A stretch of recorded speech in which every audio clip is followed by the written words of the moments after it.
Boa tarde, senhores e senhoras.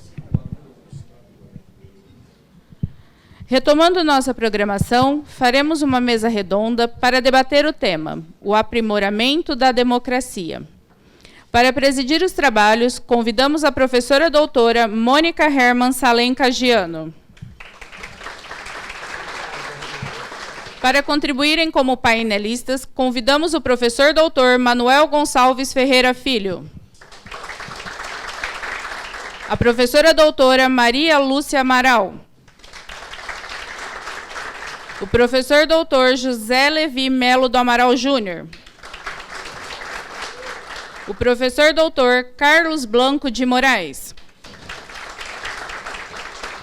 E o professor doutor José Carlos Francisco. O professor doutor José Carlos Francisco é diretor do Centro de Estudos da Associação dos Juízes Federais de São Paulo e do Mato Grosso do Sul, 2013-2019. Juiz federal na Terceira Região, membro do Instituto Pimenta Bueno, Associação Brasileira dos Constitucionalistas, associado dirigente do Instituto Brasileiro de Estudos Constitucionais IBEC, professor da Universidade Presbiteriana Mackenzie, graduação, mestrado e doutorado, tem experiência na área de Direito Público, com ênfase em Direito Constitucional. Fez graduação, mestrado e doutorado em Direito pela Universidade de São Paulo e é pós-doutorado pela Universidade de Paris I, Panthéon-Sorbonne. Ressaltamos que os currículos dos demais convidados já foram apresentados anteriormente. Com a palavra, a professora Mônica Herman, por gentileza. Mas, começando de novo, boa tarde a todos. E eu gostaria de agradecer novamente, por desta vez, a presença de todos. E queria dizer que, na realidade, eu fico extremamente satisfeita em ver, num final de congresso, tantas pessoas interessadas no aprimoramento da democracia. Acho eu, até professor Manuel, meu eterno orientador, que, na realidade, todos os presentes aguardam alguma solução para a nossa democracia e para a crise democrática. Eu comecei esse seminário falando sobre os problemas em torno da crise da democracia, que, na realidade, o século XXI fotografa exatamente este momento, essa inquietação com a crise da democracia, e não é uma peculiaridade nossa, tupiniquim, brasileira. Na realidade, no mundo todo se discute o aprimoramento ou medidas de salvaguarda, medidas vamos manter, como nós vamos manter. E uma discussão muito diferente da discussão travada, do debate travado no século XX. Eu costumo dizer que o século XX foi o século do aprimoramento. Todas as inquietações, todas as preocupações estavam com o aprimoramento da democracia. Na realidade, a democracia era entendido como, e os mecanismos democráticos nos conduzem a um governo da maioria. E, na realidade, todos se perguntavam, e as minorias? A grande preocupação do século XX se tornou exatamente essa. Mas, surpresa foi, na realidade, o fato de que o século XXI, adentrando o século XXI, nós vimos um outro quadro, um outro fenômeno. Vários outros fenômenos no campo jurídico, no campo sociológico, no campo da ciência política, mas o que mais nos surpreendeu foi essa crise democrática, a crise democrática que se expande em todos os lugares. Eu não sei se falamos em crise democrática ou uma redução na qualidade democrática.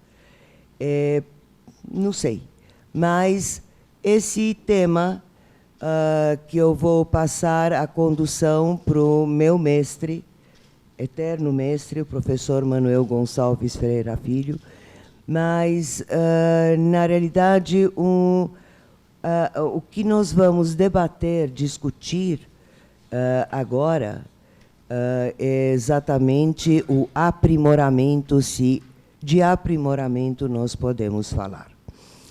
Mas é exatamente isso que nós vamos nos propor a fazer nesse final desse encontro, cujo tema central foi a democracia, e, na realidade, quase que nós dissecamos a democracia. Professor Manuel, por favor, pegue a presidência para tratar do aprimoramento. Não, eu não vou pedir a presidência, não vou assumir a presidência, porque não vou dar golpe algum. Eu vou usar da palavra com a autorização de Vossa Excelência. Boa tarde, meus caros, meus eminentes autoridades, meus amigos, meus caros estudantes. Eu sempre fico preocupado, quando sou convidado a falar, perante antigos alunos meus, porque eles têm o mau hábito de me colocarem mais ou menos no céu. E isso cria expectativas no auditório que frequentemente são objeto de decepção quando eu acabo de falar. Esse é o primeiro ponto. O segundo ponto é que eu sugeri esse tema sobre as vulnerabilidades da democracia, exatamente preocupado em ver analisadas as eventuais deficiências da democracia brasileira. O que me parece que ficou bem claro nas exposições que foram feitas nesses dias. Porque nós chegamos a uma situação em que está demonstrado que a máquina governamental brasileira democrática não funciona a contento. E porque ela não funciona a contento, surgem problemas, por exemplo, com relação à realização dos direitos sociais e à proteção das liberdades. O direito constitucional é, basicamente, o direito do agenciamento do poder para que se obtenham determinadas finalidades. Não vamos discutir as finalidades, não era o objetivo desta reunião discutir finalidades, era o agenciamento do poder. E, por exemplo, o agenciamento do poder democrático hoje passa pela representação. Passando pela representação, passa por eleições em partidos. Os senhores que assistiram os painéis viram que há fortes restrições quanto ao funcionamento dos partidos, e isso está ligado a uma opção que é do sistema eleitoral. Se nós temos essa problemática, é lógico que ela se reflete no funcionamento do governo e, portanto, na concretização dos objetivos, a realização do trabalho que ele tem que realizar. Agora, repetir o que os brilhantes professores falaram antes, eu não vou fazer, porque, obviamente, seria chover no molhado. Eu, basicamente, estou de acordo com aquilo tudo que eles disseram. E essa também é uma das desvantagens de ser o mais idoso, ou, nas tradições do Largo de São Francisco, o mais antigo. Porque não é só no Exército que a antiguidade é posto. No Largo de São Francisco, a antiguidade também é posto. A ponto, para vocês imaginarem, hoje as coisas se atenuaram, que, na época que eu me tornei professor da faculdade, professor titular, o cafezinho na sala dos professores era servido na ordem decrescente de antiguidades. Primeiro, o mais antigo que tivesse presente. O último tomava café frio. Claro que eu estou exagerando um pouquinho.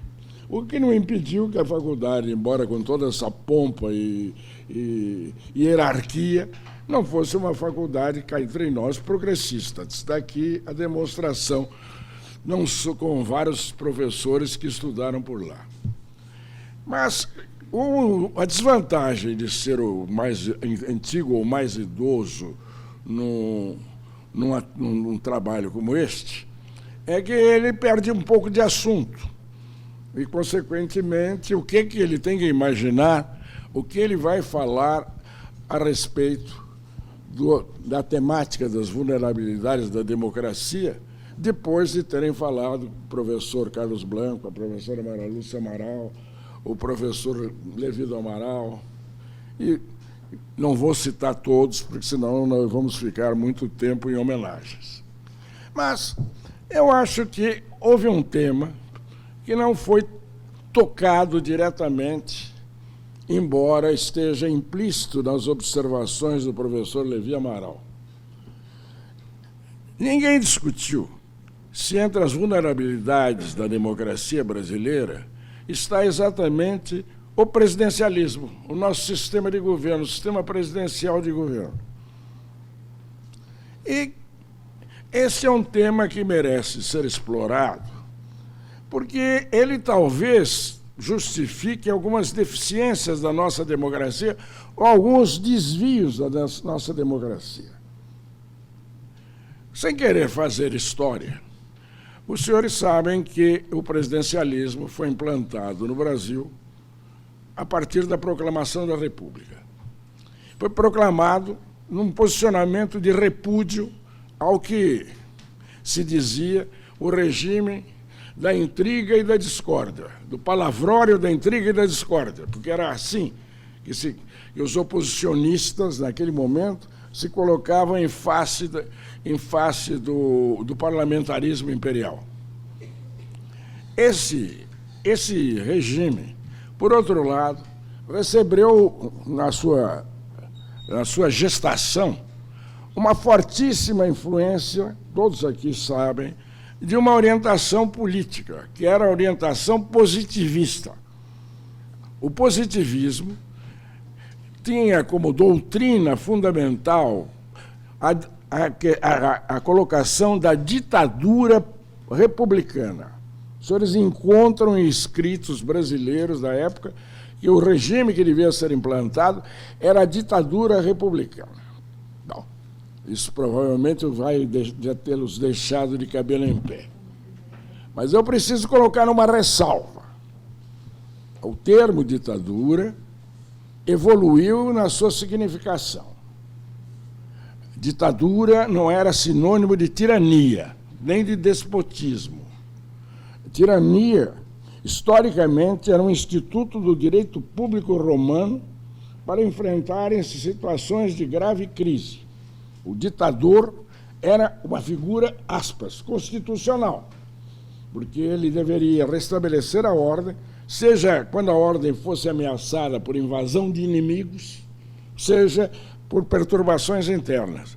E tinha o seu poder restringido quanto ao tempo, porque esse não poderia, salvo guerra, ultrapassar 6 meses. Marx emprega, os senhores estão cansados de saber, a expressão ditadura do proletariado no Manifesto de 1848. E ele não queria senão dizer que a transformação do capitalismo, simplificando as coisas, para o regime ideal do futuro, não deveria passar pela opressão, mas sim por uma obra de salvação pública, digamos assim. Então, quando nesse contexto do passado se falava em ditadura, não se falava no mesmo sentido que hoje se fala.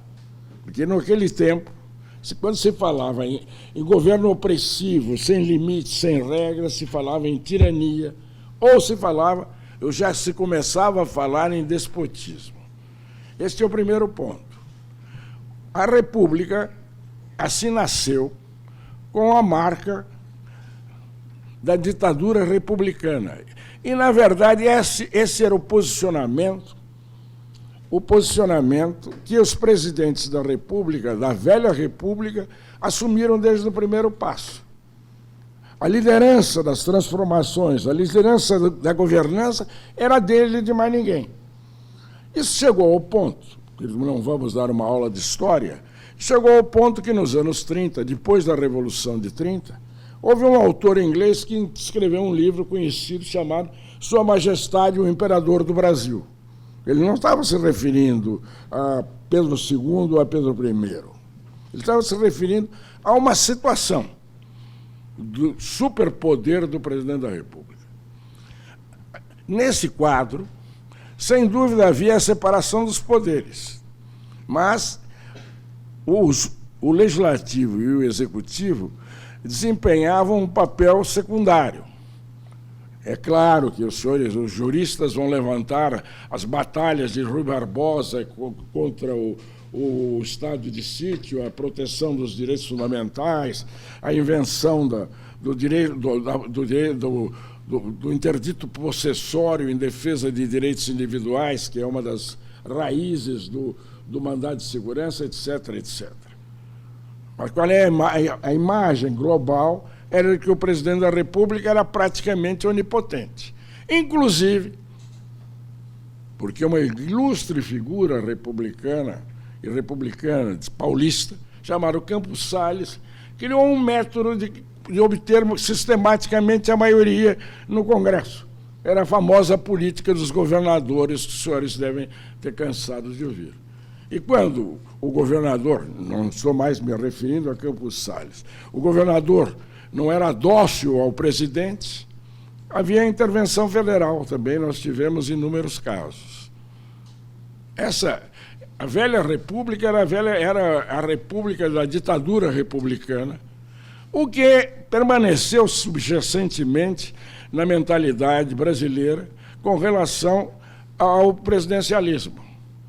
Quando se fala em presidencialismo, imagina-se um poder quase absoluto do presidente da República, ou pelo menos um poder político fundamental, que é o poder político fundamental é ele. Não vou contestar esse aspecto. Mas vejam, se nós dermos um passo atrás, o presidencialismo é a expressão mais próxima da separação de poderes de estilo Montesquieu. Porque quem faz a lei é o presidente é o Congresso. Quem executa a lei é o presidente da República. Quem julga é o juiz. Vejam que, ironicamente, eu gosto de levantar os paradoxos para que os cabelos fiquem levantados, é mais ou menos a situação que os senhores leem nos jornais todos os dias. Quando se lê que 7, 8 medidas provisórias do presidente da República foram rejeitadas, primeiro que não haveria medida provisória no sistema de Montesquieu. É que o legislativo está legislando, está cuidando do seu papel e está pouco ligando para o presidente da República. Isto, para nós, parece anormal. Mas, se nós formos à doutrina mais antiga, isso é perfeitamente normal. Agora, a doutrina que subjacente ao velho presidencialismo, obviamente, está superada a partir do momento, como foi lembrado no curso das exposições, o advento do Estado Social. Porque o advento do Estado Social impacta o sistema presidencialista na medida em que ele perde poder, na medida em que ele não é mais o dono do poder, mas ele, num Estado de direito, faço a ressalva, ele tem que trabalhar com o apoio da maioria parlamentar de uma forma ou de outra. Esse é um ponto em que o parlamentarismo entra em campo, ou pelo menos um elemento de caráter parlamentarista entra em campo. Agora, o nosso presidencialismo, apesar de ter assumido o papel no Estado Social, exagero, até ontem ainda era marcado pelo primado monárquico do presidente da República. Simplifiquemos as coisas. A Constituição de 1988 inovou numa série de pontos positivos, mas ela guardou heranças. E a herança que vem ao caso é a medida provisória com força de lei. Prima irmã de um entulho autoritário chamado decreto-lei. Claro que há diferenças jurídicas entre eles. Mas o presidente da República, sob a Constituição de 1988, até ontem, ele, se precisasse de uma lei que o autorizasse ou regulasse uma maneira de ele agir, ele usava a medida provisória. Ou não usava a medida provisória. E, embora na Constituição estivesse a perda da eficácia da medida provisória depois de um prazo, se não fosse renovada, ela passou a ser renovada ilimitadamente. Com o famoso respeito da hipocrisia, mudava-se uma palavra, mudava-se um artigo na medida provisória e ela era incontáveis vezes renovadas. Façam uma verificação de quantas vezes foi renovada a medida provisória que estabeleceu o Plano Real. Eu perdi a conta. Chegava a um ponto que aquilo era automático, mesmo porque não era possível mais reverter. Agora, esse quadro, e eu estou evidentemente fazendo um resumo rápido, porque ninguém mais tem paciência para ficar me ouvindo por muito tempo, mudou a partir do momento em que o Congresso reagiu contra aquilo que era uma diminuição do seu poder e aprovou-se uma emenda constitucional restringindo as medidas provisórias em determinadas matérias e criando a anulação, o termo, desculpe que se de vez em quando o velhinho de 85 anos erra no vocabulário. O desfazimento, ou melhor, a revogação, ou anulação da medida provisória. Quando é que foi isso? Emenda constitucional? 32 de que ano? Bom, eu estou sublinhando isso pelo pequeno detalhe que a partir desse momento, o presidente da República precisava recorrer com mais vezes a boa vontade do Congresso Nacional. Agora, o Congresso Nacional, sendo o que era, marcado por alguns desvios que não vêm de hoje, que já existiam ontem, precisava ser chamado para aprovar a medida. Ou seja, era necessário contar com uma maioria no Congresso. Agora, se vocês permitam que volte a um quadro que foi descrito. Os nossos partidos não têm programa, os nossos partidos são instáveis, a negociação com os partidos é uma negociação difícil e delicada, mesmo porque não existia mais a fidelidade partidária. Então, para atender a necessidade de formar a maioria necessária, houve uma tomada de posição que seguramente não é condenável moralmente, mas que não foge das práticas subjacentes da política de muitos países do mundo. Quando é que começou o mensalão? 2004. Por mera coincidência. Se só por interesses, porque a ideologia já foi para o espaço, se só por interesses se forma uma maioria, há quem não hesite em constituir a maioria pelos meios com que conta.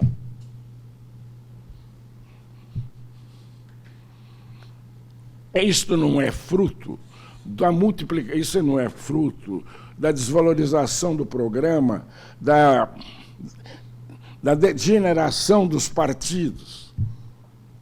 Isso seguramente não poderia ser feito se os nossos partidos tivessem uma posição mais sólida, tivessem programas. Porque não se negocia nada em torno de programa. Agora vejam um outro lado, a continuação da novela. Houve, sem dúvida, quem se apercebesse de que as coisas daquele jeito não podiam continuar, que era preciso fortalecer os partidos para coibir essa prática que se generalizava.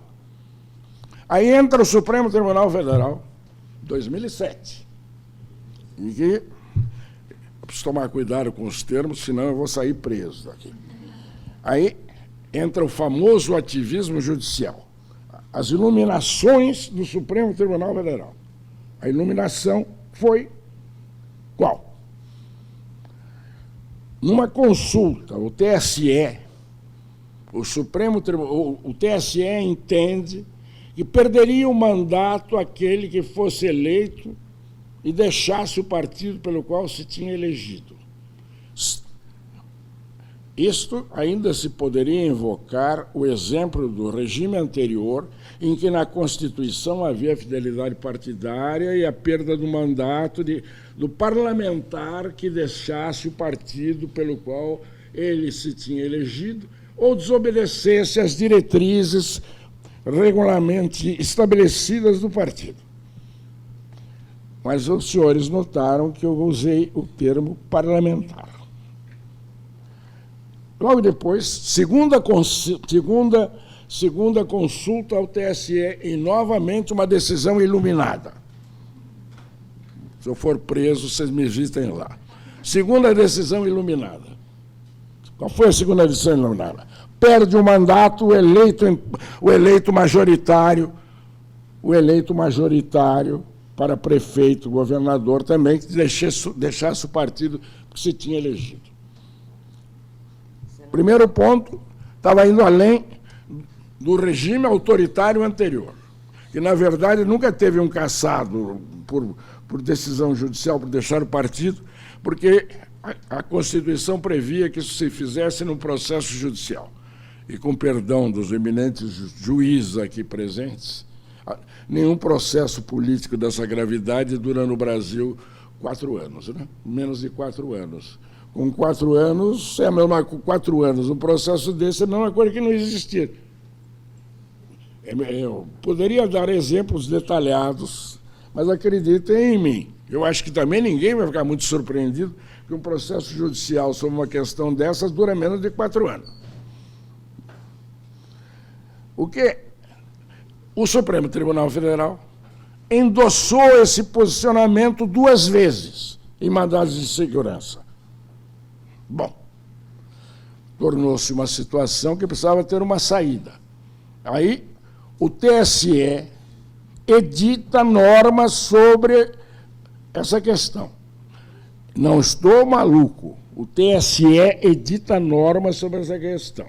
Competência, eu não sei de onde ele tirou, de uma norma do Código Eleitoral. O que aconteceu? Abriu-se uma exceção. Não perde o mandato se deixar o partido, entre outras razões, para criar outro partido. Então, a construção desabou e criou-se um estímulo para criar outro partido. Se nós já tínhamos partidos demais, nós passamos a ter mais partidos demais. E agora eu volto ao elemento conservador e reacionário. Nos velhos tempos, o professor de Direito Constitucional falava que o partido tinha que ter um programa ou uma ideologia. Será que nós descobrimos ideologias diferentes para 30 ou 40 ou 50 partidos? Será que o partido pirata, que pede registro, tomando cuidado só de citar partido que ainda não existe, será que o partido pirata tem uma ideologia definida? Eu não toco no Partido da Nação Corintiana, porque eu tenho muito medo do que aconteça. Ainda mais que eu sou São Paulino e posso ser esquartejado a qualquer momento. O nosso sistema partidário degenerou completamente. A culpa é da Constituição de 1988? Não acredito que seja. Mas ela tem uma prática. E hoje, a ordem constitucional derivada dela degenerou desse ponto. Os nossos partidos não servem para absolutamente nada. Porque o presidente da República, se quiser uma maioria, e no quadro que eu descrevi anteriormente, ele é o responsável pela condução dos negócios públicos e o atingimento dos objetivos, ele precisa negociar com um por um. E adianta negociar negociar com pontos ideológicos ou doutrinários com alguns dos parlamentares, porque eu não vou sustentar a tese maluca, não vou falar em maioria dos parlamentares. Com alguns é possível negociar em matéria ideológica, em matéria de doutrina. Então, o que os senhores querem? Aí a perfeição ainda aumenta.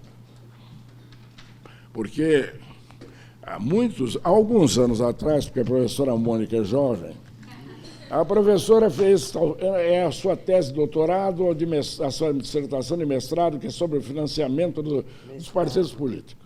Que ano é aquele trabalho? 80. Em 1980, essa jovem professora escolheu um orientador, precisava escolher entre vários no departamento, escolheu um orientador, e ela sugeriu um tema que é esse. E ela escreveu, talvez, o primeiro trabalho científico sobre o assunto. No Brasil, naquele tempo, isso era uma novidade, era uma discussão que se travou várias vezes, porque o professor Carlos Blanco, foi o professor Casseb que tocou nisso hoje.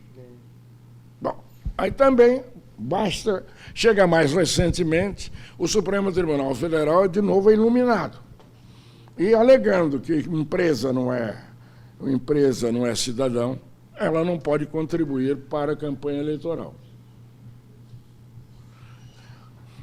Já foi explicado que isso hoje foi depois transformado em lei maravilha. A maravilha é que, a partir daí, o contribuinte passa a pagar a eleição. Tudo bem. Isso é admissível teoricamente. A eleição assume um papel de serviço público. Só que os senhores devem ter visto que está em debate agora. Quer dizer que o caso interessa pessoalmente a todos nós que somos bacharéis em direito, ou pelo menos a nossa futura clientela. Não a minha, que eu não advogo mais há 15 anos. Se alguém for acusado do mau emprego de recursos públicos na eleição, por exemplo, foi acusado, usando termos crus, corrupção eleitoral, ele, para defender-se, precisa de um advogado, não precisa. Ele vai contratar um advogado. Agora, quem paga o advogado? O advogado pode ser incluído nas despesas do partido. Um minuto que eu vi a televisão ontem, eu vi a justificativa de que o contrato é regularmente feito, declarado, por que não debitar no contrato de advogado? Será que isso não é uma distorção? O professor Veloso, o ministro Veloso, que esteve aqui, estava de cabelo em pé a respeito dessas coisas que os senhores viram ontem. Então, realmente, nós temos uma problemática importante que pode ameaçar a democracia, e ameaça a democracia no Brasil, que é uma degeneração da Constituição de 1988. Veja o que eu estou dizendo de degeneração.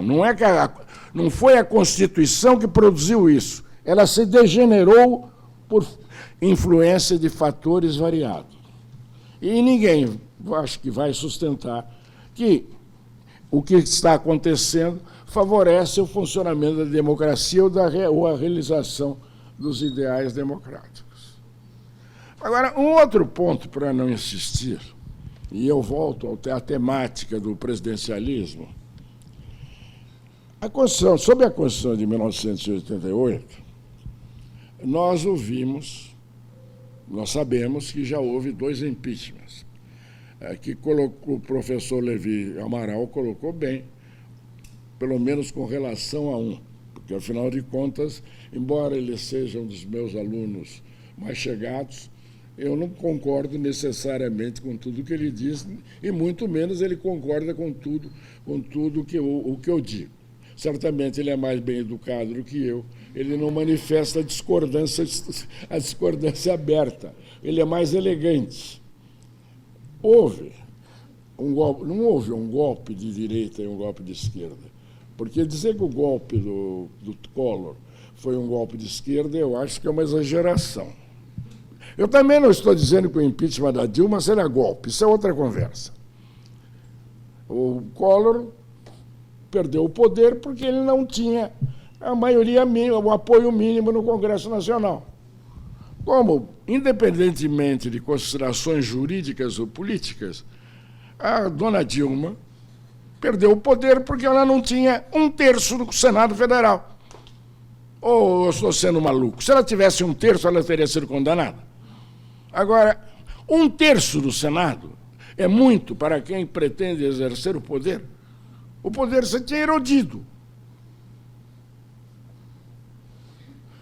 Bom, eu coloco isso porque eu tenho para mim que o impacto desses impeachments tem uma gravidade maior do que se está avaliando.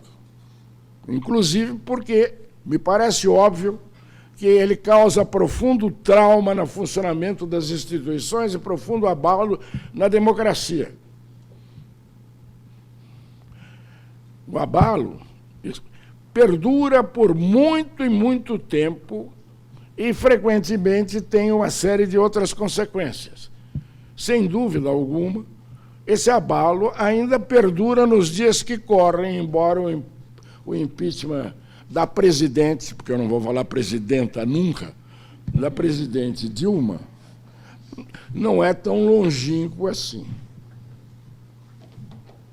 Os senhores veem que a partir desse momento, é o momento da gente recordar as lições do professor Levi Amaral, que, na verdade, vem das lições de um outro amigo nosso, que foi um dos fundadores do Instituto Pimenta Bueno, o professor César Saldanha, do Rio Grande do Sul, que talvez nós precisamos mexer no presidencialismo, e levando em conta a distinção entre chefe de Estado e chefe de governo. Porque o parlamentarismo, faça-se um parênteses, me parece absolutamente inviável no quadro partidário brasileiro. Exatamente pela degeneração dos partidos, nenhum gabinete duraria mais do que algumas semanas. Nesse é um ponto em que eu discordo profundamente de um grupo de idealistas que se reúne em São Paulo, encabeçados pelo professor Ives Gandra, meu calouro de Faculdade de Direito, que pregam o estabelecimento do parlamentarismo no Brasil agora. Tentaram me levar para o grupo, me recusei, porque eu acho inviável. Mas eu acho que se pode usar a distinção que o Levi levantou, tendo em vista a experiência francesa ou talvez a experiência portuguesa. E aí a presença de 2 mestres portugueses poderá ser muito elucidativa a propósito disso. Mas eu quero, como ponto de partida, fazer uma observação. Já é uma observação defensiva. Quando eu penso nessa divisão, eu não penso na cópia de um regime constitucional tal qual ele está estabelecido em Portugal. Mas um abrasileiramento desse quadro. Porque, em bom português, simplificando as coisas, a ideia que eu estou apresentando é que convém ter um presidente da República eleito pelo povo, com determinados poderes, que persista em face das crises parlamentares, mas que o governo tenha de ser exercido por um conselho de ministros, um gabinete, que seja um gabinete dependente da maioria parlamentar e tenha raízes na maioria parlamentar. Bom,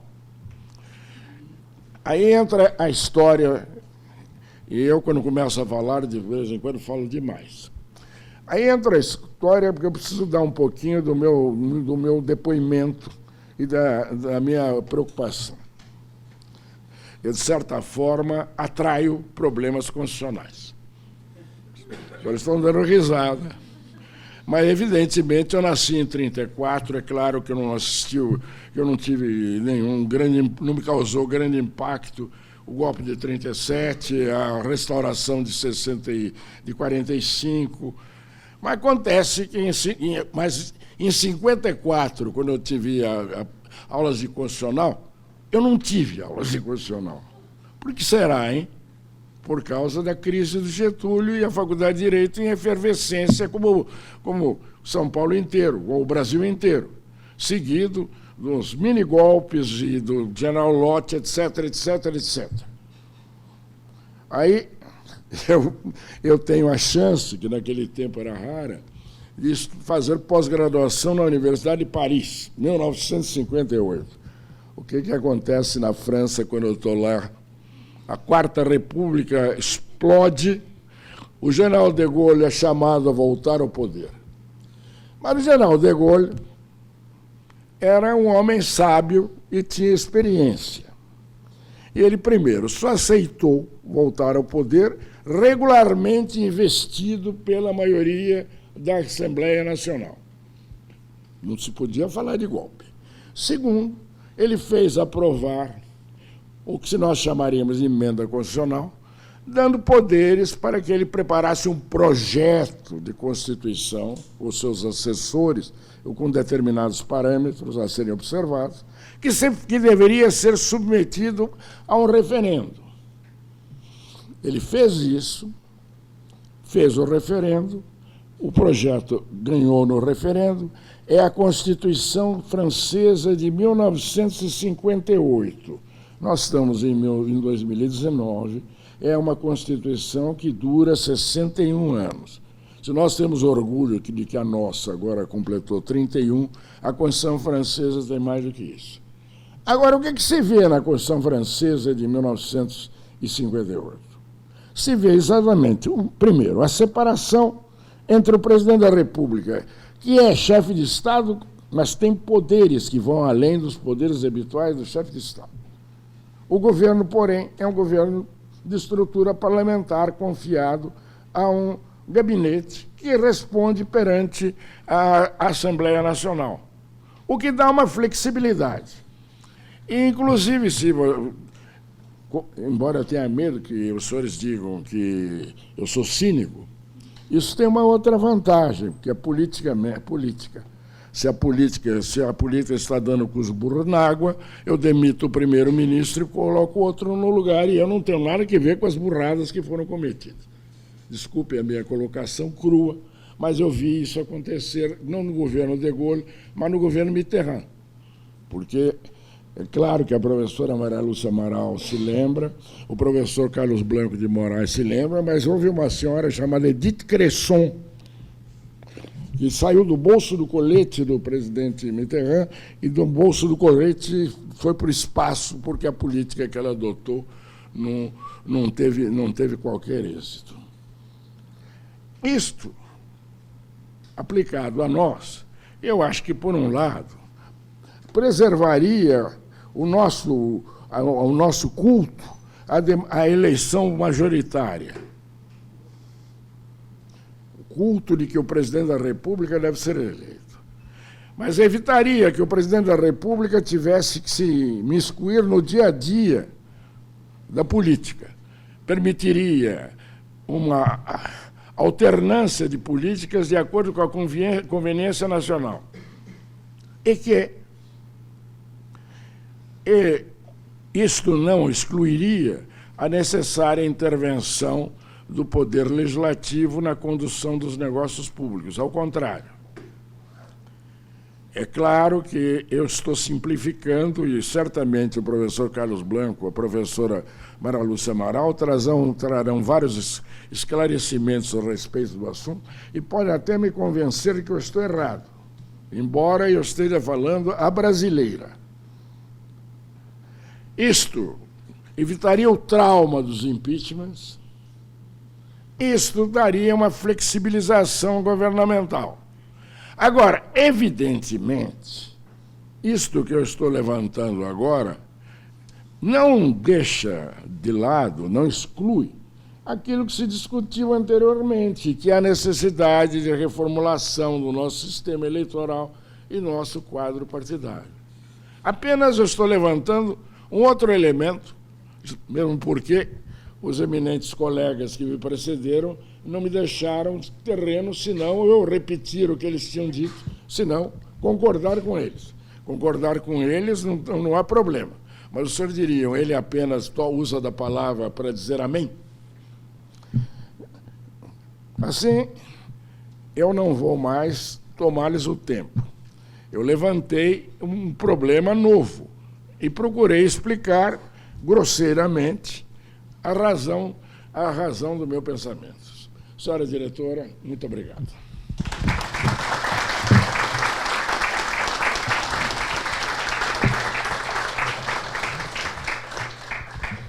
Bom, já que o professor Manuel não quis tomar a presidência, que na realidade de bom grado eu teria concedido, eu passo agora a palavra para fazer os seus apontamentos sobre o aprimoramento da democracia e sobre os problemas atestados que o professor Manuel chamou a atenção da classe ao professor José Levi. Levi. Olha, Levi.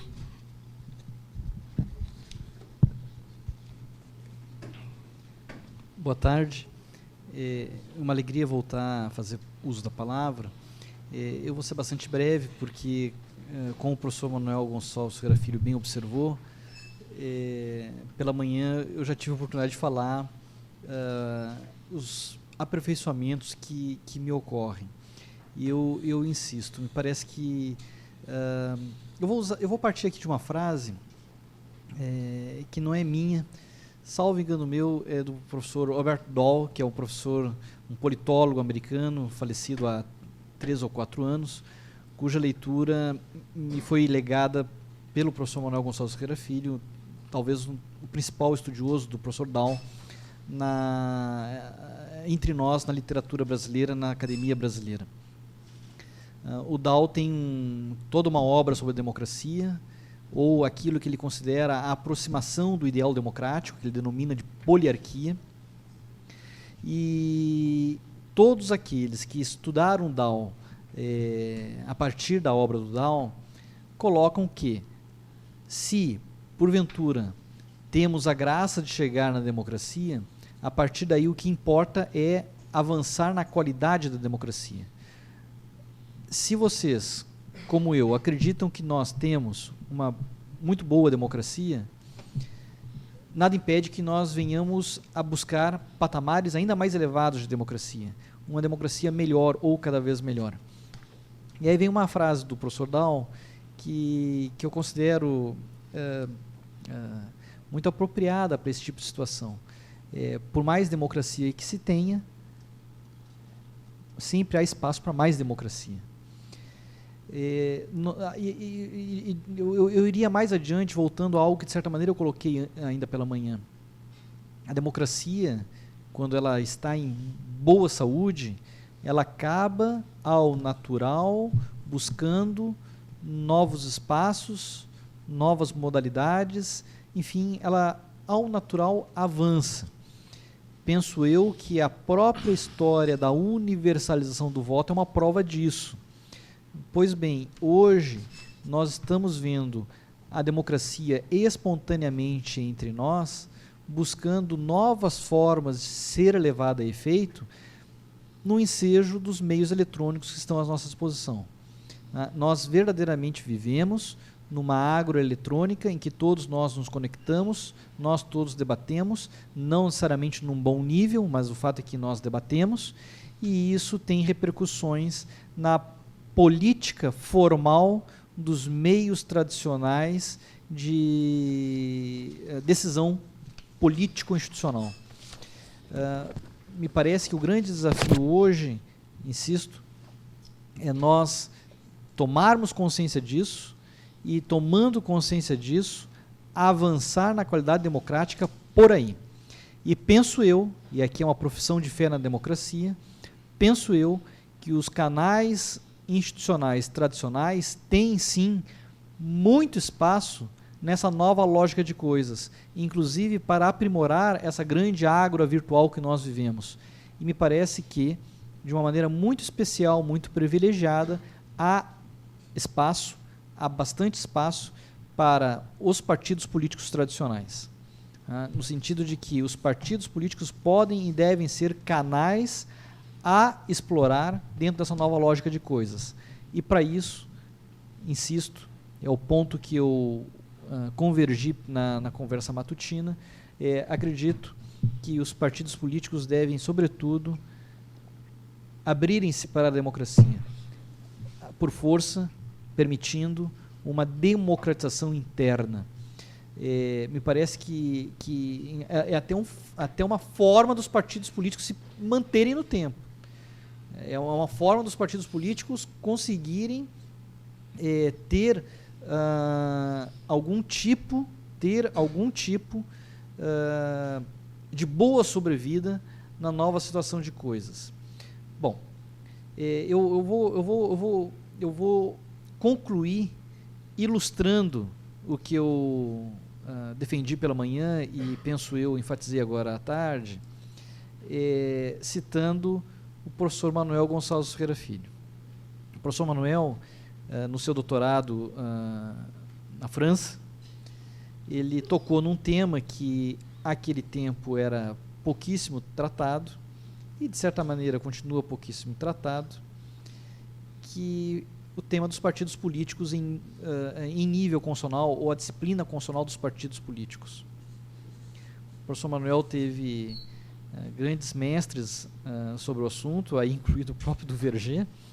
Aí a gente vê o nível em que o professor Manuel estudou o assunto desde o primeiro momento. Eu devo dizer de público que eu lamento profundamente o professor Manuel não ter republicado esse trabalho. É um trabalho que ele escreveu em francês, que veio a ser depois publicado pela editora da Universidade Federal de Minas Gerais, como se um número de revista fosse, e eu vejo o trabalho ainda muito atual. O trabalho do professor é, de certa maneira, desconcertantemente atual.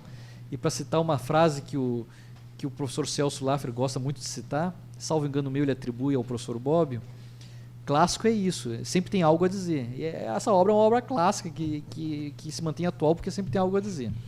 Pois o professor Manuel, logo no início do trabalho, da sua tese de doutorado sobre os partidos políticos, ele destaca aquele que ele considera o mais perigoso dos, aspas, venenos com que os partidos políticos podem inocular a democracia, o caráter oligárquico de que, em geral, se revestem. Aqui eu estou citando em aspas o professor Manuel. O caráter oligárquico de que, em geral, se revestem os partidos políticos. E o professor ainda prossegue. A vontade geral, por causa disso, corre o risco de ser a vontade de uma minoria, de um bando de próceres, ou seja, da elite partidária ou aquilo que a ciência política usualmente chama de caciques do partido. Digo eu, me parece que o grande ponto aqui para renovar a democracia, para manter a saúde da democracia, para avançar, aqui no melhor sentido do verbo em inglês, né, to improve, para evoluir na qualidade da democracia, me parece que o importante seria deixar com que os partidos políticos se abrissem à democracia, tendo uma democracia interna que permita a eles uma revitalização por meio de conexão real com o eleitorado e viver a vida dessa maneira, deixando com que os seus filiados conduzam a vida partidária, aí incluída a escolha dos candidatos, de uma maneira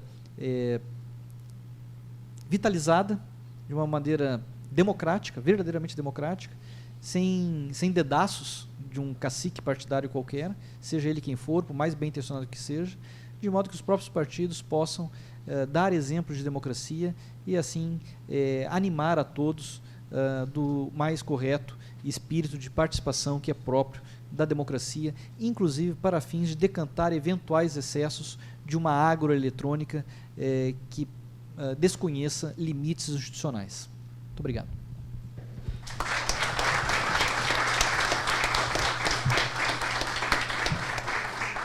Obrigada, professor Levi. Eu passaria a palavra, vou fazer essa direção. Passaria a palavra ao nosso convidado, professor Carlos Blanco de Moraes. Muito obrigado. Bom, eu hoje de manhã tive que vos maçar falando de uma questão que tem a ver com a destruturação do sistema partidário e o impacto da crise do sistema de partidos a nível europeu e também no Brasil e nas Américas, no sistema de governo e na governabilidade. Mas o professor, digamos, foi uma abordagem da crise por baixo, ou seja, através da infraestrutura partidária.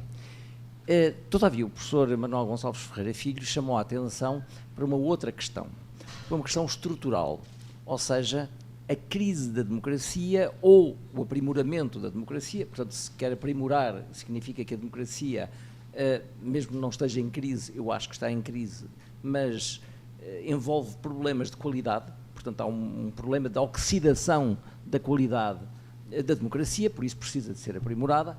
O professor Manuel Gonçalves Ferreira Filho lançou o debate para uma outra questão estrutural, que é uma questão institucional. Portanto, no fundo, o professor Manuel Gonçalves Ferreira Filho acabou por focar um problema de mudança de sistema político, ou de eventual mudança de sistema político, do presidencialismo, nas suas variantes, para um semipresidencialismo. Chamemos-lhe assim. Portanto, em Portugal não falamos em semi-parlamentarismo, fala o professor Canutilho, um pouco isoladamente, outros falam em parlamentarismo racionalizado, mas tecnicamente a maioria da doutrina define o sistema português, o sistema austríaco, muito parlamentarizado, e o sistema francês como semipresidencialistas. Portanto, esse é um tema interessante que eu, se o professor me permitir, vou retomar a sua deixa. E depois falarei de uma outra realidade que eu julgo que é pertinente, também ligado ao sistema de governo, também ligado ao problema do aprimoramento da democracia sob o ponto de vista institucional, que tem a ver com as características prototípicas do sistema político brasileiro, que fogem àquilo que é o modelo tradicional de definição dos sistemas de governo. Talvez comece por aqui mesmo e acabe então no semipresidencialismo ou na questão da mudança de sistema de governo. Quando nós procuramos, de alguma forma, definir ou caracterizar um sistema político, essencialmente vamos examinar os órgãos institucionais que exercem a função política, e em regra é o chefe de Estado, é o Governo e é o Parlamento, e obviamente nunca definimos, da triangulação destas três instituições e das suas competências, que nós verificamos, efetivamente, qual é a instituição predominante. Aí temos os parlamentarismos, com várias matizes, temos os semipresidencialismos e temos diversas espécies de presidencialismo. Ora, nunca conta para esta caracterização o Poder Judicial. Porquê? Porque o Poder Judicial é suposto que não exerça a função política, que seja um poder imparcial, um poder independente, que a nível da justiça constitucional, quando muito, pode dirimir certo tipo de conflitos que atingem a Constituição. E obviamente que é um tribunal político na medida que a lei é um ato normativo de conteúdo político. Ora, portanto, tem sido excluída sempre da definição de todos estes modelos o papel do judiciário. Mas o Brasil é um país diferente, sobre esse ponto de vista. Desde 88 que o Brasil é um país diferente. E eu estou a dizer isto, já o disse várias vezes, inclusive nos congressos que temos em Lisboa, com o IDP e a Fundação Getúlio Vargas. Porquê? Porque o Judiciário, com a Constituição de 88, ganhou um protagonismo que é inédito em qualquer outro sistema político do governo, existente mesmo nos Estados Unidos da América. Efetivamente, aquilo que sucedeu a partir de um determinado momento foi um Judiciário que aproveitou, digamos, as disposições programáticas da Constituição, que são muito prolixas, para, de alguma forma, começar a controlar as políticas públicas. E aí verificou-se uma crescente politização da justiça e judicialização da política, que começou pela base, e os tribunais comuns, muitos deles, não estou a dizer que seja a maioria, adotaram a nível de prestações sociais, digamos, posições ligadas às correntes neoconstitucionalistas. Bom, o Supremo Tribunal, pelo seu lado, como cúpula, passou também, de alguma forma, a um intervencionismo político. Aí já não foi o neoconstitucionalismo que o marcou na sua origem. foi, digamos, o fascínio de alguns juízes pelo veneno da madrugada do professor Peter Haberle na Alemanha. Eu acho que o Peter Haberle é um pouco para o direito aquilo que o George Soros é a nível da política internacional. Desconstrói realidades existentes. Infelizmente, também desconstrói a interpretação numa base científica. Eu um dia perguntei a um juiz do Supremo Tribunal Federal, meu amigo, se ele defende tanto o Peter Haberle, traduz as obras do Peter Haberle, tem uma paixão tão grande por Peter Haberle, porque gosta pessoalmente dele e realmente pertence a um clube de amigos do Peter Haberle, ou se o faz porque convém, porque o Peter Haberle fornece uma munição para um ativismo. E ele, brincando, disse pelas duas razões. Bom, a questão é que, como eu tive a oportunidade de dizer há 7 anos, num congresso em Lisboa, o Supremo Tribunal Federal brasileiro transformou-se no mais poderoso tribunal constitucional do mundo. E isso foi visto por vários protagonistas, estavam lá vários juízes do Supremo, que ficaram felizes com este entendimento. Mas o meu objetivo não era de os tornar felizes, era uma preocupação. E a preocupação porquê? Porque o Supremo Tribunal Federal brasileiro, no fundo, através da sua lógica interpretativa e ativista, toca em todas as funções do Estado. Produz sentenças de mutação constitucional, colocando-se a um papel semelhante ao do poder de revisão da Constituição, ou do poder de emenda da Constituição, porque altera o significado de certo tipo de preceitos da Constituição. O preceito mantém-se, mas o significado muda, e às vezes muda radicalmente.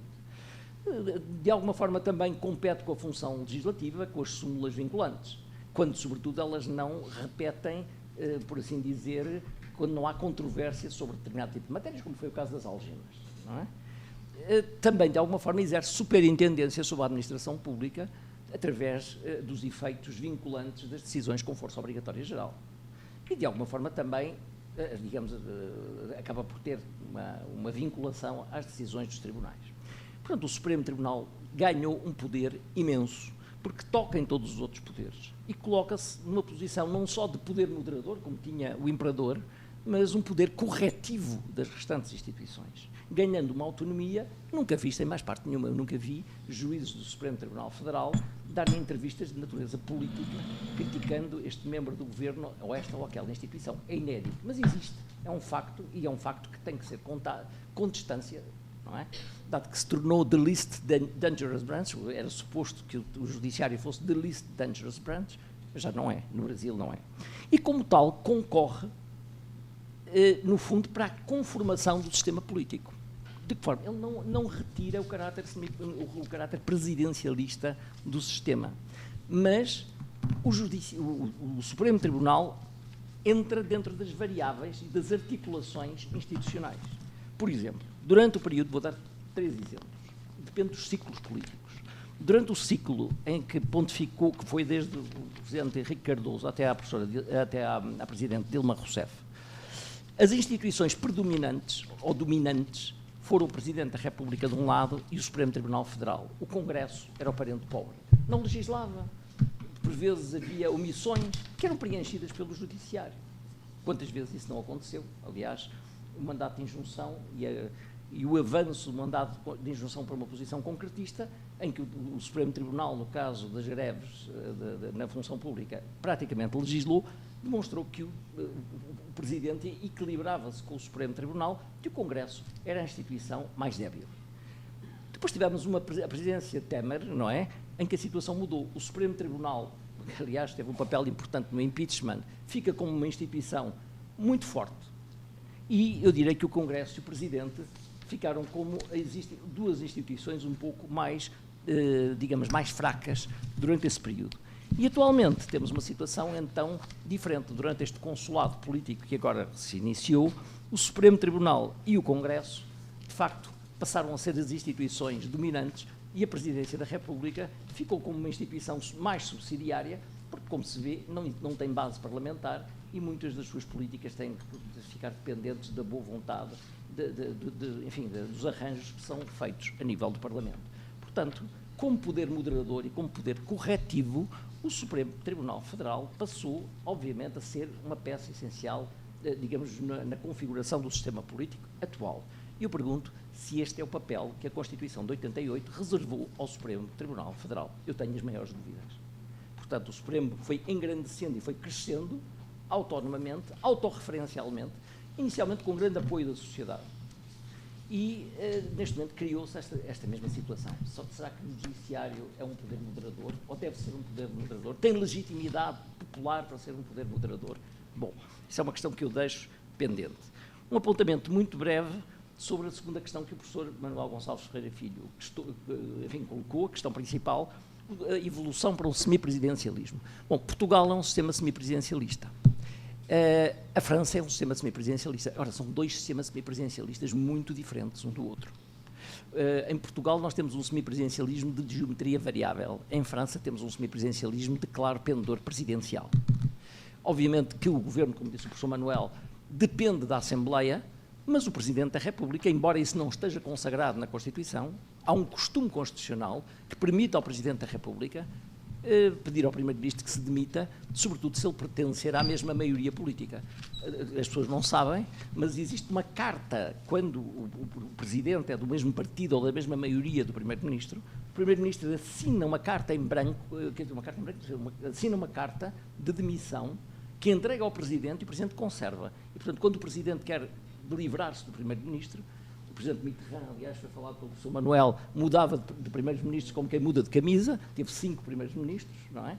Entre os quais a senhora Edith Cresson, e, de facto, o primeiro-ministro não tem alternativa, mesmo o Rocard, que tentou resistir, obviamente foi forçado a pedir admissão. Claro, quando existe uma coabitação, ou seja, um presidente de uma cor política e um governo e um parlamento de uma cor política diferente, aí o presidente não pode exigir essa mesma carta e não demite o primeiro-ministro. Pode-nos fazer outra coisa, dissolve o Parlamento.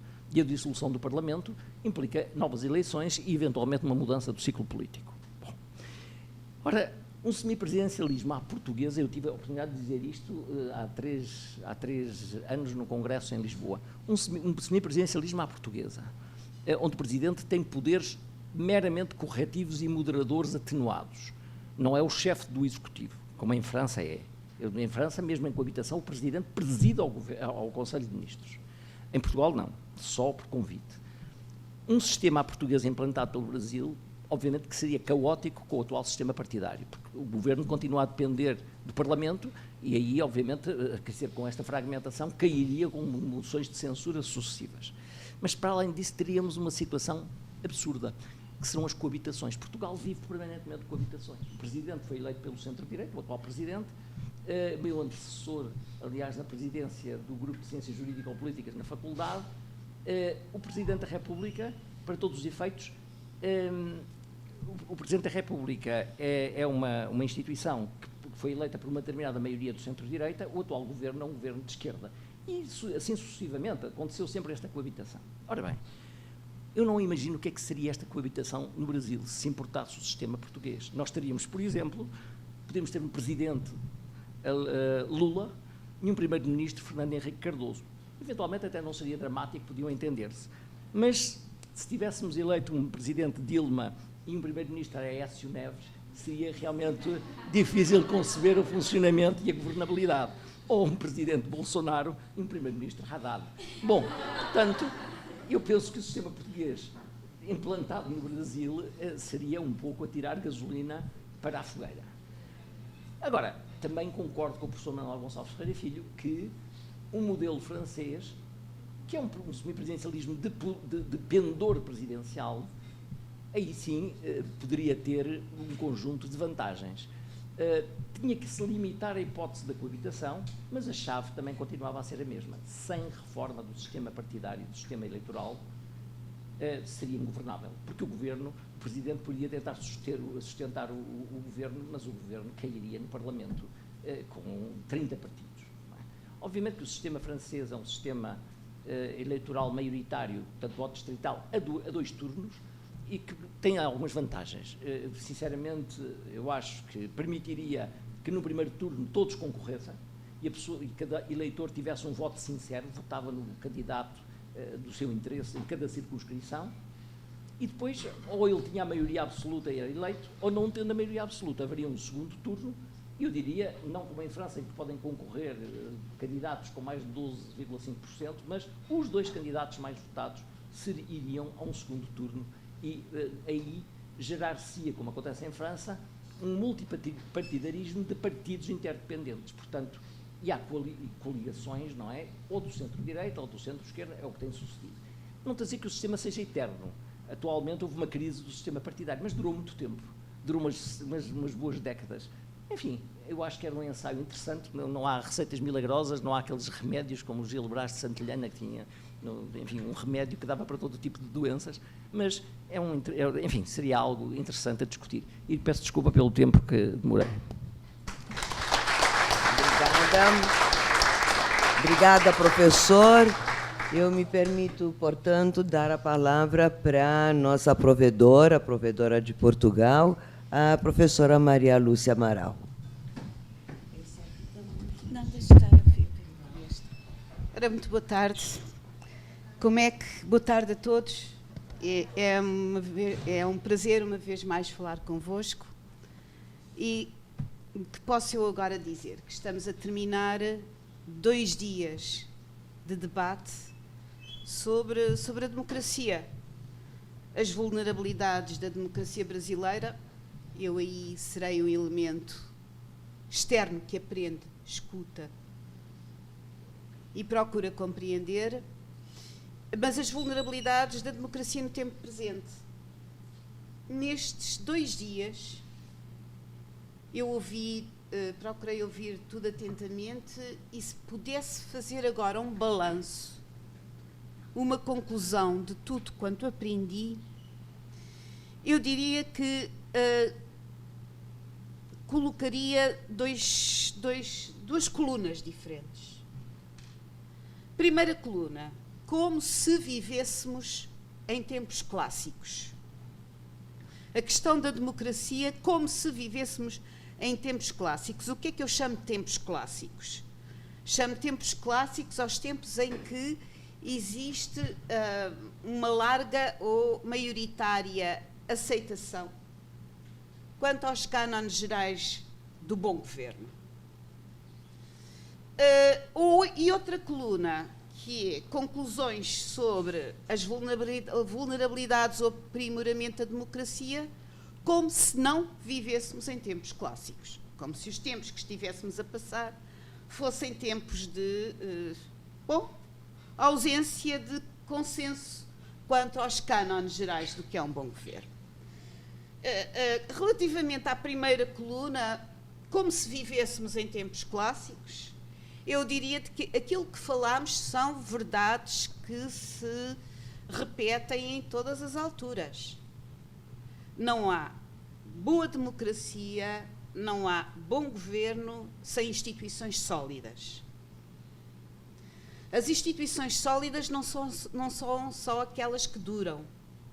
São aquelas que são tão bem desenhadas que fazem com que as várias gerações que as ocupam sejam naturalmente capazes de perceber, de compreender, de intuir a racionalidade daquilo que fazem.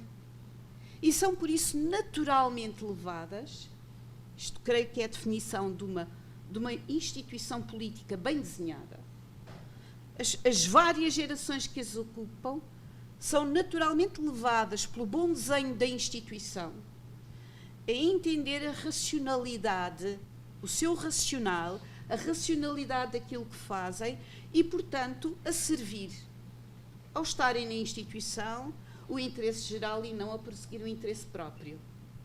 Isto é uma definição de uma instituição sólida e bem desenhada. E aí estamos todos de acordo, vivamos ou não vivamos em tempos clássicos, nós precisamos de instituições sólidas e bem desenhadas. Também a minha preocupação, como podem perceber, foi sempre comparar o que eu aprendi sobre o vosso país e aquilo que eu sei do meu. Eu sou muito crítica quanto a algumas instituições do meu país. Logo por azar, aquelas que tenho feito parte, daquelas nas quais tenho exercido funções, que são, chamemos-lhe assim, o desenho das instituições, chamemos assim, sem compromisso, contra-maioritárias. Por exemplo, sou muitíssimo crítica quanto ao desenho institucional da Justiça Constitucional Portuguesa e sou muitíssimo crítica quanto ao desenho institucional de todos os fóruns de controlo da ação governativa. Não sou crítica como eu percebi que este auditório era, em relação ao sistema de governo. Aí, de facto, o desenho institucional da Terceira República Portuguesa provou ser bom. Tanto provou ser bom que há uma prova concreta de que assim foi. Noutra altura de pujança democrática, nos anos 90, quando se foram formando as novas democracias do leste europeu, o Conselho da Europa, através da recém-criada Comissão de Veneza, Comissão para a Democracia através do Direito, fez um belíssimo trabalho, um trabalho muito útil. Nos anos 90 foi um trabalho utilíssimo, de estudo, de apoio técnico, de comparação, para auxiliar, tecnicamente, até logisticamente, a criação de novas instituições nas novas democracias que se iam formando. Foram várias, todas no início de 90, 91, 92. Todos aqueles países que depois, em 2004, aderiram à União Europeia e fizeram dela uma outra realidade. Ora, nesse trabalho, eu sei porque participei nesse trabalho de comparação, dava-se muita atenção à última vaga de democratizações existentes na Europa, que tinha sido a de Portugal e de Espanha, da Península Ibérica. E, portanto, dava-se muita atenção às instituições peculiares que tanto a Espanha como Portugal tinham definido. E enquanto, por exemplo, o modelo de justiça constitucional português, que é um modelo muito próprio, sem réplica, único, foi estudado e não foi acolhido, já foi muitíssimo acolhido, tanto sim que não podia ser acolhido o modelo de Espanha, que era uma monarquia parlamentar, o sistema de governo português, o nosso semipresidencialismo, tal como o nosso sistema eleitoral, mas aí com mais reticências, foi dos mais replicados. E, portanto, foi este um reconhecimento palpável da saúde deste lado das nossas instituições. Só que há um ponto, e eu aí estou inteiramente de acordo com o Carlos Blanco. O semipresidencialismo português provou bem, eu tenho provado bem ao longo destes anos todos, porque é lábil, é flutuante, é móvel, é adaptável. E é adaptável a quê? Ao grande desafio. E qual é o grande desafio? É a formação de maiorias absolutas no Parlamento. Particularmente a formação de maiorias que permitam aquilo que é essencial, maiorias de 2/3, das quais depende a revisão da Constituição e a nomeação de todos os titulares das instituições que eu disse que estão menos bem desenhadas, que são as instituições contramaioritárias por parte do Parlamento. Ora, o sistema muda completamente de feição consoante há um Parlamento estável, com estas maiorias, e consoante não há. Se há, a sede do poder não é o Parlamento, a sede do poder é o Governo, que sai do Parlamento. E o Parlamento torna-se uma caixa de ressonância, como o Presidente da República se torna uma voz, um ruído permanente, talvez, mas que não passa disso de um ruído permanente. Pelo contrário, se não há maioria estável no Parlamento, a labilidade é total. Ou é o próprio Parlamento que, através de muita negociação política, como aconteceu agora entre 2015 e 2019, ou é o próprio Parlamento a conduzir completamente o sistema e a ser o centro verdadeiro da ação política, não havendo maioria a suportar o governo. Houve, no entanto, a possibilidade de formação de uma entente parlamentar inédita antes, e o centro do poder político foi o governo, ou não há nada e é a maior confusão. É a maior confusão, porque o Presidente da República é chamado a assumir um poder que na realidade ele não tem, porque o Presidente da República neste sistema não é um órgão governante, não é um órgão executivo. Portanto, eu diria que tudo vai dar ao ponto que mais discutiram aqui, e que é a governabilidade através de formação de maiorias parlamentares coesas e consistentes. E aí, eu não sei se é o sistema eleitoral que provoca isso. Bem, eu não sei, é a história do ovo e da galinha, o que é que começa primeiro?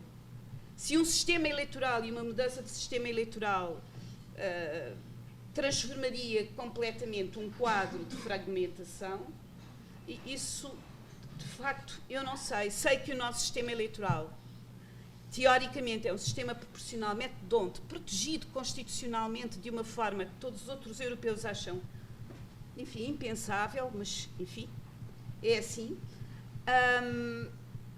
É teoricamente um sistema incapaz de produzir maiorias absolutas. É puro e imóvel, no entanto já as produziu. Portanto, também aqui nestes domínios, a ideia de uma espécie de olhar frio, racional, é muito difícil. Bem, isto no domínio, como se vivêssemos em tempos clássicos. As outras conclusões que eu ouvi tirar e com as quais aprendi são relativas àqueles tempos que eu acho que são aqueles que nós vivemos. Ainda por cima, nós estamos a falar do aprimoramento da democracia num tempo que me parece tudo menos um tempo clássico, onde existe tudo menos cânones partilhados quanto aos critérios do reconhecimento do bom governo, menos tempos de pacificação. A mim parece-me que é esse o tempo histórico que estamos a viver, muito diverso daquele vivido na época que eu acabei de falar, nos anos 90, e é dentro desse contexto que discutimos o que podemos fazer para o aprimoramento da democracia, num contexto de grande desafio. E aí o que hoje o Carlos Blanco, meu colega e amigo Carlos Blanco, disse, traça o retrato daquilo que é um momento histórico de desagregação no contexto europeu, de transformação profunda do consenso que se formou depois da Segunda Grande Guerra. Na realidade, o século XX definitivamente encerrou-se agora nesta segunda metade do século XXI. E encerrou-se todos os sistemas partidários que fizeram a prosperidade fantástica da Europa durante todos os anos. O ciclo terminou. E há um outro à nossa frente que eu penso que ainda não podemos perceber qual é. Mas também aqui, neste ponto, tudo o que eu aprendi nestes dias foi muitíssimo útil. Tudo tem que ver, eu estou a usar as palavras que foram usadas há pouco por Levi Amaral Júnior, com essa global ágora virtual, que poderá ser tudo, não é? Poderá ser um abre de sésamo da capacidade igual de participação, ou pode ser uma espécie de grande buraco negro que sugue todas as energias e que acabe por ser o reverso do que é o espaço público. E também foi aqui muito falado a transformação estrutural que se está a dar no espaço público hoje e de como isso tem que ser tido em linha de conta para avaliar da qualidade ou da crise da democracia contemporânea.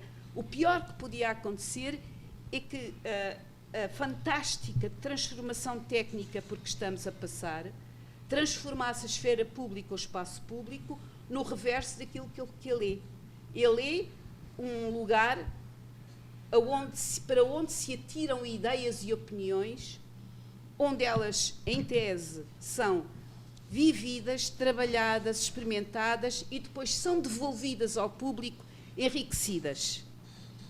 Pois o reverso disto é o buraco negro, um sítio para onde se tiram coisas que, por não serem comunicáveis com ninguém, por serem caóticas e desordenadas, acabam por ser sugadas numa energia que é anula e não cria. E esse é o grande desafio, creio, que por hoje estamos a passar. Mas eu agradeço muito estes dias, pelo que muito aprendi ao longo deles. Muito obrigada.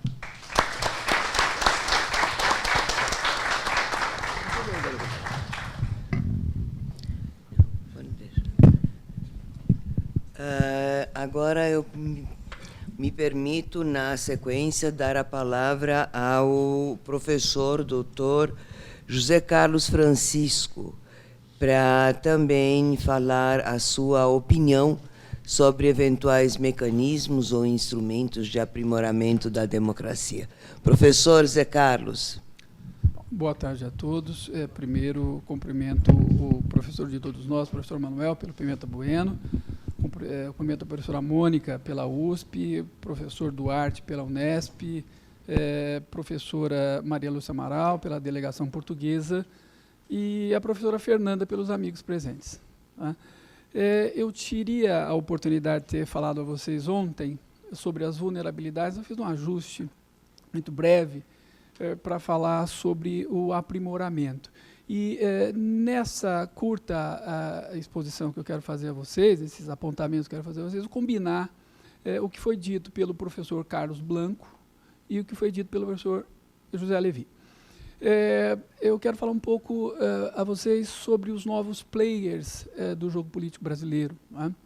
De que forma um segmento do Poder Judiciário tem mudado o equilíbrio, e para usar as palavras da moda, né, mudado os algoritmos da política brasileira. Né?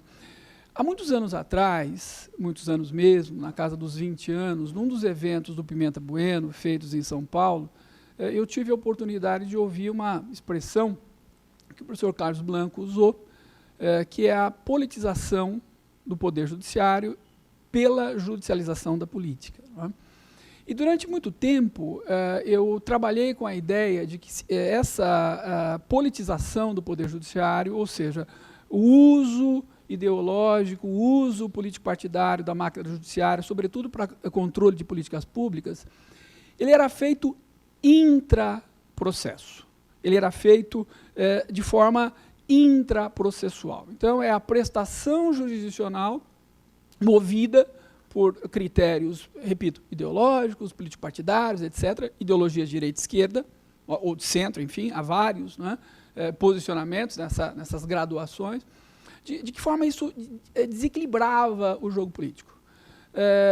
O professor Carlos Blanco focou o problema, sobretudo, na Corte Constitucional, fazendo apontamentos como, de fato, o neoconstitucionalismo desembarcou no Brasil e foi usado, e é usado, até com referências a muitos autores, de civil law, né, espanhóis, italianos, etc., sem que na Espanha ou em Portugal isso tenha minimamente sido utilizado. Ou seja, nós usamos como referência o que alguns europeus sequer conseguiram emplacar nos seus próprios países. Mas o fato é que o nosso problema, professor, ele não se reduziu às instâncias superiores.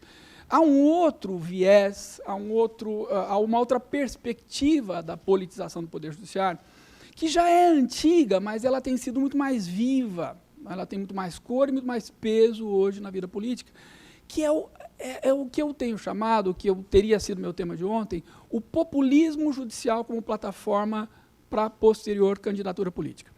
Se você acha que isso é um fenômeno novo, se você está pensando no político A ou no ex-membro de carreiras judiciárias ou carreiras judiciárias públicas que se lançam recentemente na vida política, você está enganado. Isso é um fenômeno muito mais antigo. Né? Se você fizer quantitativos, e eu não tenho pesquisa empírica, e eu não tenho porque não fui feito, enfim, não tive oportunidade, mas os pequenos fatos, eles se tornam muito maiores, muito mais robustos e muito mais importantes quando você fizer essa pesquisa e tiver esse número. De que forma isso tem acontecido? Né? Essas pessoas, elas... por que eu tenho chamado de populismo judicial? Né? Porque, a bem da verdade, os julgamentos deixaram de ser julgamentos orientados por aspectos técnicos ou jurídicos para ser orientados substancialmente pela vontade popular ou pelo clamor popular. As pessoas, elas fazem isso instintivamente, elas fazem isso premeditadamente. De que forma isso acontece? É claro que, nesse universo maior ao qual eu estou me referindo, isso vai acontecer de diferentes maneiras. Mas é uma maneira muito sofisticada que eu tenho notado, inclusive, eu aqui vendo ou lendo a respeito, eu percebi que há, inclusive, cursos que orientam o que eles chamam de advocacia 4.0, né? Chamando, inclusive, pessoas que fazem um trabalho mais tradicional, né? De trouxas e por aí vai, entendeu? O que seria a advocacia, ou a prestação jurisdicional, o trabalho do Ministério Público, como profissionais 3.0. De que forma isso substancialmente tem acontecido? O discurso dessas pessoas olha, se eu estou fazendo a defesa do interesse público pela função jurisdicional, pela atuação do Ministério Público, pela Defensoria Pública, eu vou trabalhar da mesma forma como a advocacia privada trabalha. Então, a advocacia privada, ela tem sido acusada de usar mídias, mídias sociais, isso vai desde Facebook, etc., aos jornais tradicionais, para plantar determinadas notícias, para criar um ambiente para que o julgamento judicial seja nesse ou naquele sentido. Eu costumava brincar, mas é uma brincadeira de mau gosto, que não há presunção de não culpabilidade ou presunção de inocência que resista a um bombardeio de um telejornal. Hoje não é mais necessário o telejornal.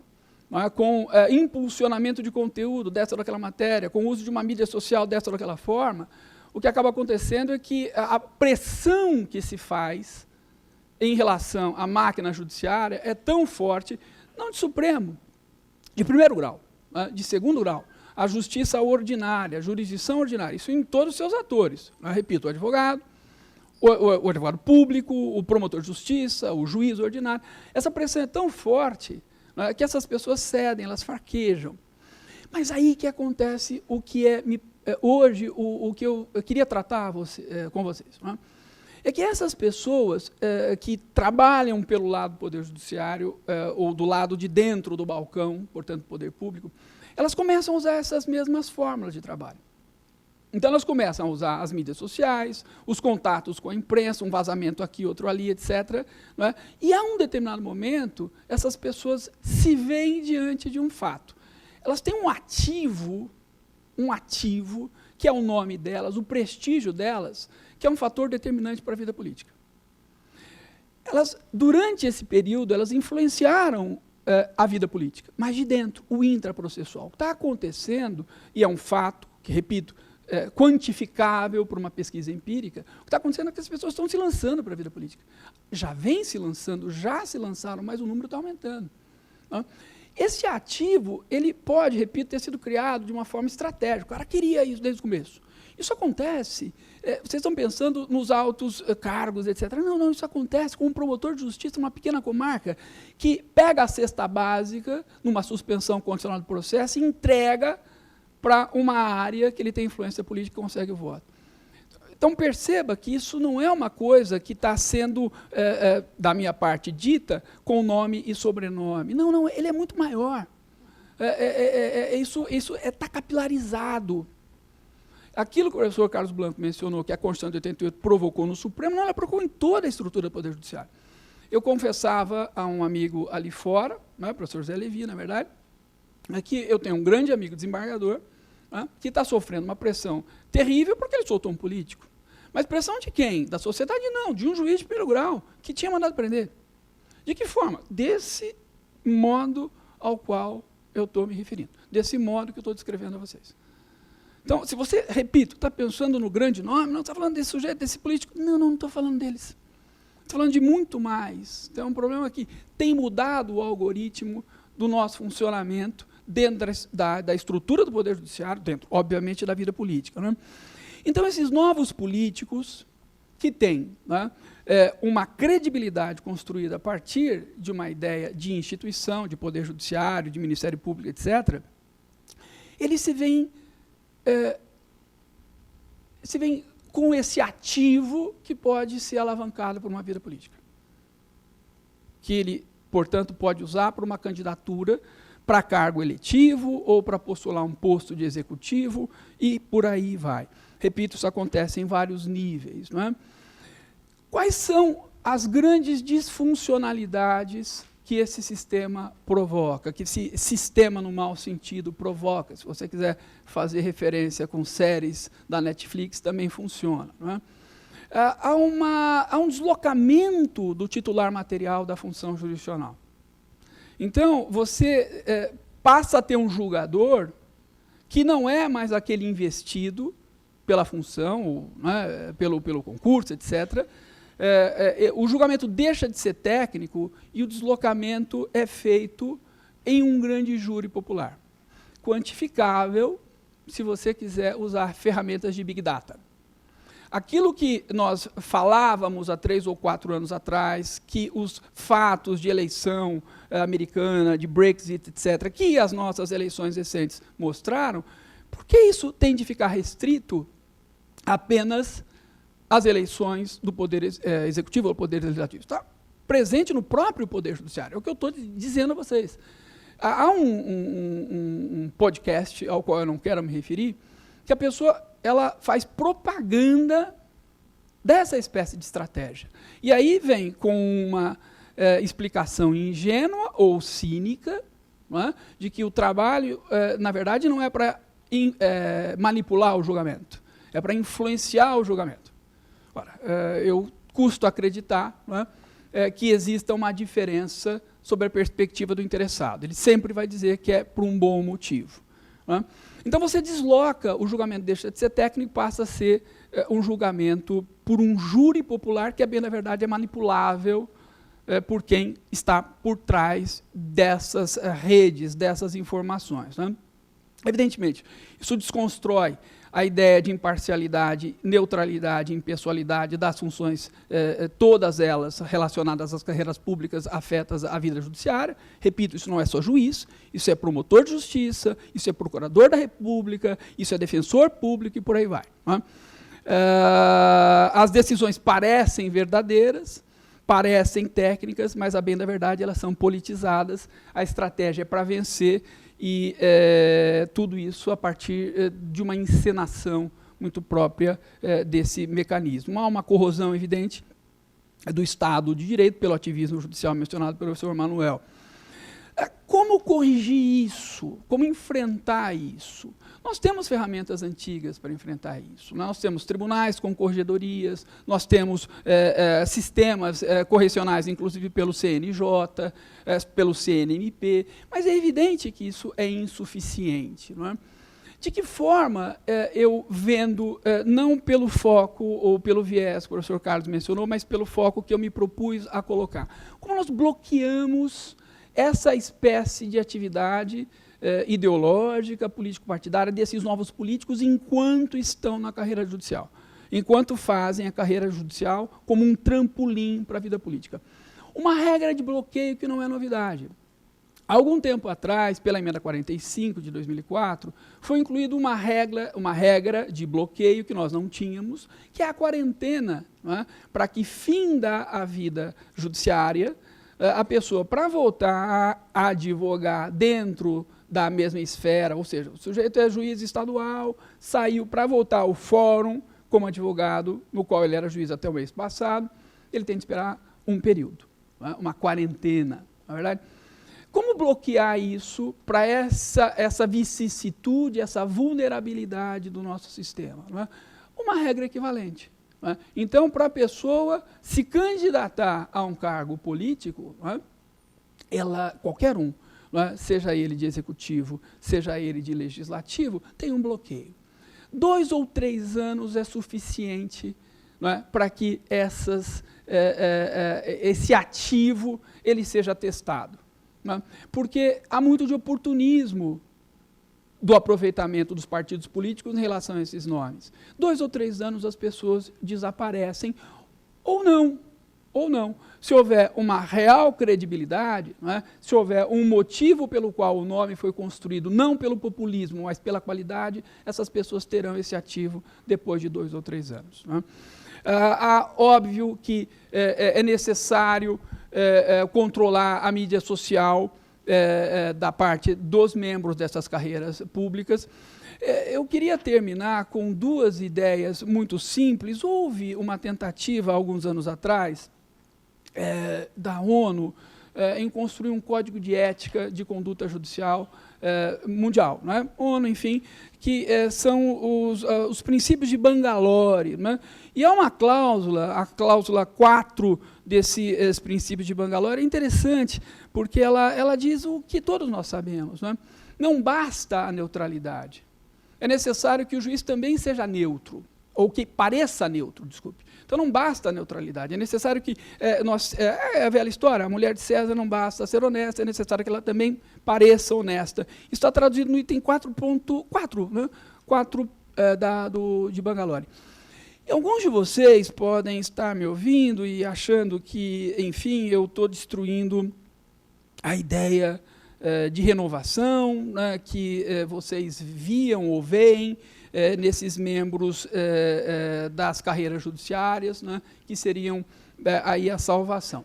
O problema é exatamente esse, não é uma renovação, porque essas pessoas já se usavam de demagogia, já se usavam de populismo dentro das carreiras judiciárias que exerciam. É isso. Muito obrigado mais uma vez.